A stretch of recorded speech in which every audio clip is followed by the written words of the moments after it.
students. Myself, BMC, Associate Professor, Department of Botany, SPC, Government College, Kashmir. कल हमने seed plants के अंदर gymnosperms के बारे में डिस्कस कर रहे थे, उसी को आगे कंटिन्यू रखेंगे। तो हमने कल देखा था कि जो सीड प्लांट्स हैं उनको स्पर्मेटोफाइटा के अंदर रखा था, और स्पर्मेटोफाइटा में जो प्लांट्स हैं वो जिम्नोस्पर्म्स और एंजियोस्पर्म्स दो सब डिवीजन में इसको डिवाइड किया। Gymno means naked, sperm means seeds. इनमें जो सीड्स होते हैं वो नग्न पाए जाते हैं, यानी इनमें जो ओव्यूल्स होते हैं वो नेक्ड होते हैं, जो मेगास्पोरोफिल पर अनप्रोटेक्टेड रूप में बनते हैं अपॉन। इन प्लांट्स को फेनेरोगैम्स विदाउट ओवरी भी कहा जाता है, या सीड प्लांट्स विदाउट फ्रूट्स, यानी इनमें फ्रूट्स का फॉर्मेशन नहीं होता जिम्नोस्पर्म्स के अंदर, लेकिन सीड्स का फॉर्मेशन यहाँ पर होता है। तो इनको स्पर्मेटोफाइटा में रखा है, और इसमें कल हमने जिम्नो एंड एंज ये दो सब डिवीजन में डिवाइड किया था। जिम्नोस्पर्म्स एंशिएंट ग्रुप है सीड प्लांट्स का, यानी सबसे प्राचीन प्लांट है ये सीड प्लांट्स के अंदर। और जैसा हमने कल देखा था कि इनका जो ओरिजिन हुआ था, या ये ओरिजिनेट हुए थे वो डिवोनियन पीरियड में और पेलियोजोइक इरा के सबके मीसोजोइक के जो पीरियड हैं इसमें जुरासिक एंड क्रीटेशियस, उस समय जो जिम्नोस्पर्म थे वो मेन वेजिटेशन या मुख्य वनस्पति थे अर्थ सरफेस पर पाए। जिम्नोस्पर्म्स में फिर हमने देखा कि इसमें जो लोअर ग्रुप है साइकिडोफ्लिकेस, वेनिटाइटेस और कॉर्डाइटेस, इन तीन में जो जिम्नोस्पर्म्स हैं वो फॉसिल्स के रूप में मिलते हैं। इस समय ये नहीं पाए जाते, इनके सिर्फ फॉसिल पाए, जबकि साइकिडेस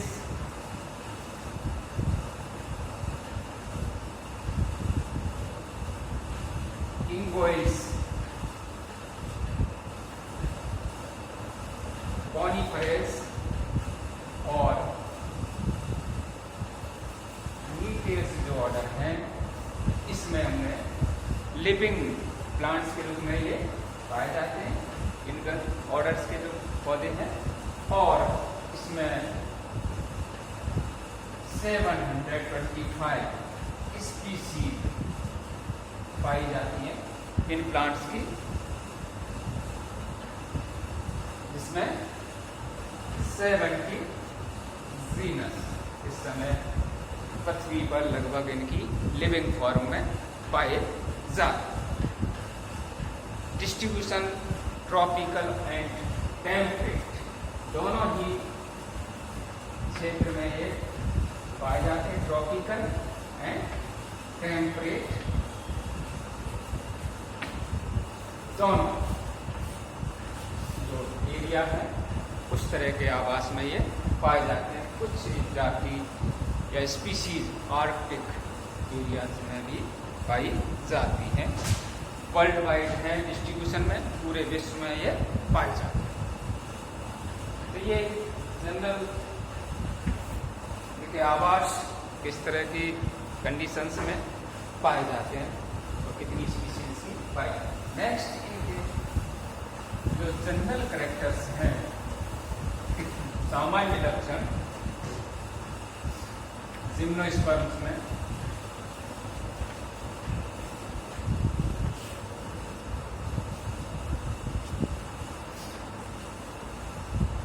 most of plants gymnosperms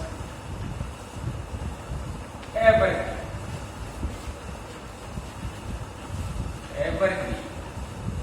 यानी जो लिविंग स्पीसीज हैं या प्लांट्स हैं जिम्नोस्पर्म्स के, वो एवरग्रीन है, सदा हरित हैं, वर्ष पर्यंत ये हरे रहते हैं। यानी किसी पर्टिकुलर सीजन में लीफ का पर्णपात नहीं होता, यानी लीव्स नहीं गिरती हैं, साल भर ये ग्रीन रूप में या हरे रूप में पाए जाते हैं। ट्रीज या श्रब्स के रूप में अधिकांश पौधे पाए जाते हैं, जैसे कॉनिफर्स, कौन रूप में बहुत बड़े बड़े ट्रीज के रूप में ये पाए जाते हैं, या फिर श्रब्स के रूप में पौधे पाए जाते हैं। जिम्नोस्पर्म्स के जो प्लांट्स हैं, यानी इनमें जीरोफिटिक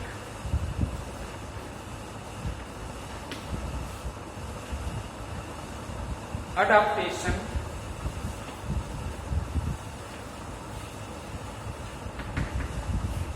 पाया जाता है।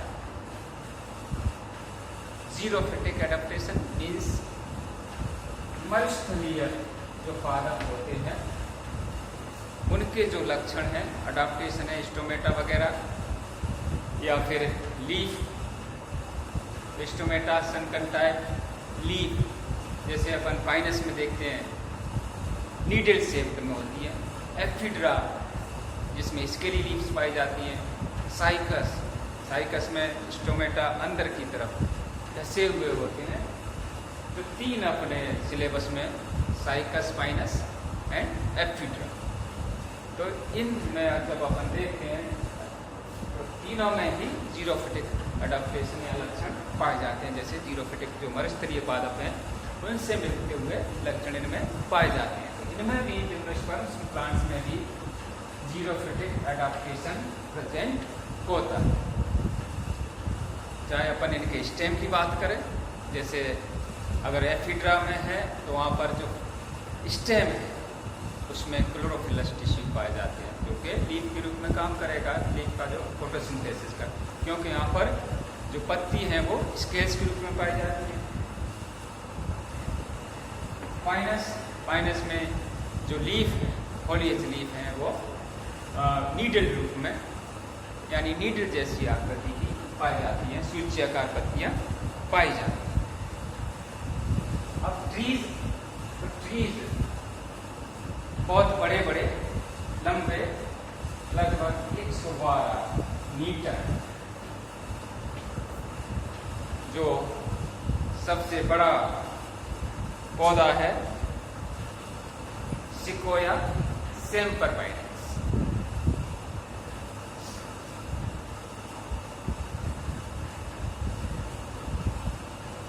सिकोया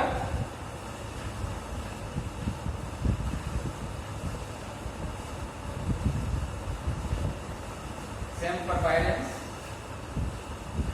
जिसकी हाइट या ऊंचाई 112 मीटर तक होती है। इसको कैलिफोर्निया या कोस्ट रेडवुड भी कहते हैं। तो सिकोया सेम्परवाइडेंस सबसे बड़ा पौधा या हाइट में पाया जाता है इन जिम्नोस्पर्म्स। सबसे ऊंचा पादप नाम पूछा जा सकता है तो वो है सिकोया सेम्परवाइडेंस। इसी तरह से तो इसकी जो हाइट है वो 112 मीटर तक होती है। यहाँ पर मीटर है, फीट नहीं है, मीटर। और इसकी जो गर्थ होती है वो 15 या 15 मीटर तक पाई जाती है। ये सबसे ऊंचा पादप हुआ लंबाई में। जब हम सबसे छोटे पादप की बात करें यहाँ पर, तो वो है ज़ेनिया पिग्मिया, इसका फ्रंट जो होता है वो 4 से 5 सेंटीमीटर का ही होता है। ये सबसे छोटा जिम्नोस्पर्म है लिविंग में, Xenia पिग्मिया।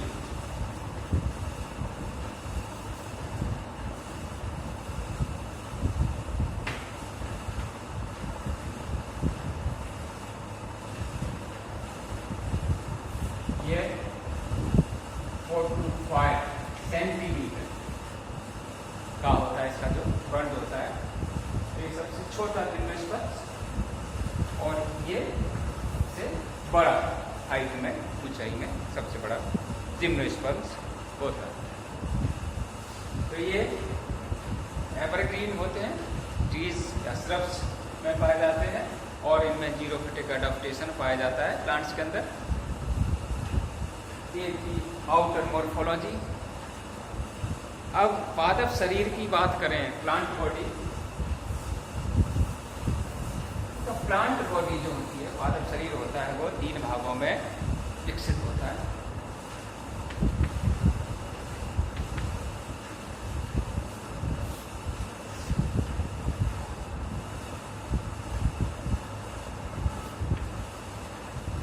Roots, stem and leaf, इनमें जो विभक्त होगा। पादप शरीर 3 में विभक्त होता है, 3 चीजें में। इसमें जड़ें पाई जाती हैं और ये जो स्टेम है वो, और इसमें लीव्स पाई जाती है। रूट्स, तो यहाँ पर टैप रूट सिस्टम पाया, टैप रूट सिस्टम पाया जाता है। रूट्स के अंदर सिम्बायोट, एसोसिएशन पाया जाता है, सहजीवन पाया जाता है इसके अंदर। साइकस में अपन देखें तो साइकस में जो रूट हैं 2 तरह की होती हैं, टैप रूट, और दूसरी जो रूट हैं वो अपनी प्रवाल में पाई जाती हैं। जिद में ब्लू ग्रीन एल्गी का एसोसिएशन पाया जाता है, सिम्बायोटिक एसोसिएशन पाया जाता है। कोरल रूट में, जैसे कोरल की चट्टान होती है उसी तरह से इन रूट में, प्रवाल मूलों में सिम्बायोटिक, जबकि कॉनिफर्स में जो होता है वहाँ पर माइक्रोराइज पाई जाती है। तो रूट्स के अंदर यहाँ पर इन जिम्नोस्पर्म्स में सिम्बायोटिक एसोसिएशन पाया जाता है। टैप रूट सिस्टम जनरली होता है। स्टेम इरेक्ट और ब्रांच, इरेक्ट होता है, ब्रांच होता है। साइकस में देखें अपन तो साइकस के अंदर जो स्टेम होगा वो अनब्रांच होता है, जिस तरह से पाम पाए जाते हैं, खजूर या खजूर की तरह अनब्रांच स्टेम साइकस के अंदर पाया। फाइनस में जब अपन देखेंगे तो यहाँ पर जो ब्रांचेज हैं वो लिमिटेड और अनलिमिटेड ग्रोथ वाली पाई जाती है।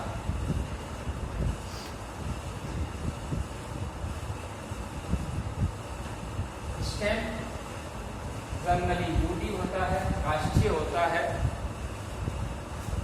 और कॉम्पैक्ट होता है, जिसकी इकोनॉमिक वैल्यू काफ़ी अधिक होती है, जैसे सीट्रस वगैरह, पाइनस है, चीड़ है। लेकिन साइकस के अंदर ये ज़्यादा विकसित नहीं होता और उसी के आधार पर मेनोजाइलिक और पिक्नोजाइलिक 2 अलग तरह की वुड पाई जाती है इनके अंदर। जबकि ज़ेनिया और पिग्मिया जो सबसे है उसमें ट्यूबरस फॉर्म में स्टेम पाया जाता है। लीव्स में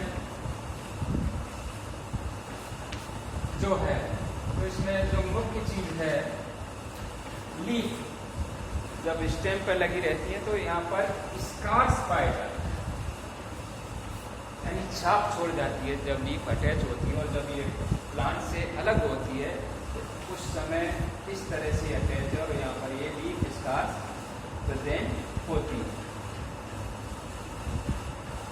ये कंडीशन ये कहलाते हैं लीफ स्कार्स। तो ये सब चीजें जिम्नोस्पर्म्स में पाई जाती है। पत्तियां जो होती हैं उनमें डाइमॉर्फिज्म पाया जाता है, द्विरूपता पाई जाती है। दो तरह की पत्तियां पाई जाती हैं यहाँ पर, स्केली लीफ और फोलियोज लीफ। जो सामान्य पत्ती होती है वो फोलियोज लीफ कहलाती है, और छोटी पत्तियां जो प्रोटेक्शन की कार्य करती हैं जनरली वो स्केली लीफ कहलाती है। तो इनमें लीफ में डाइमॉर्फिज्म या द्विरूपता पाई जाती है। तो ये अपन ये 3 लक्षण पढ़े। इसी को अपन नेक्स्ट क्लास में आगे जनरल जो लक्षण है साइकस के जिम्नोस्पर्म्स के, उनको अपन डिस्कस करेंगे। क्या इसमें किस तरह से इसमें जब अपन रिप्रोडक्शन भी लेंगे, इसमें अपन वुड भी लेंगे, इसमें अपन लीफ के बारे में भी डिस्कस करेंगे, आउटर मॉर्फोलॉजी के बारे में डिस्कस करेंगे, जो अपन नेक्स्ट क्लास में समझेंगे इसी का जिम्नोस्पर्म्स के सामान्य लक्षण।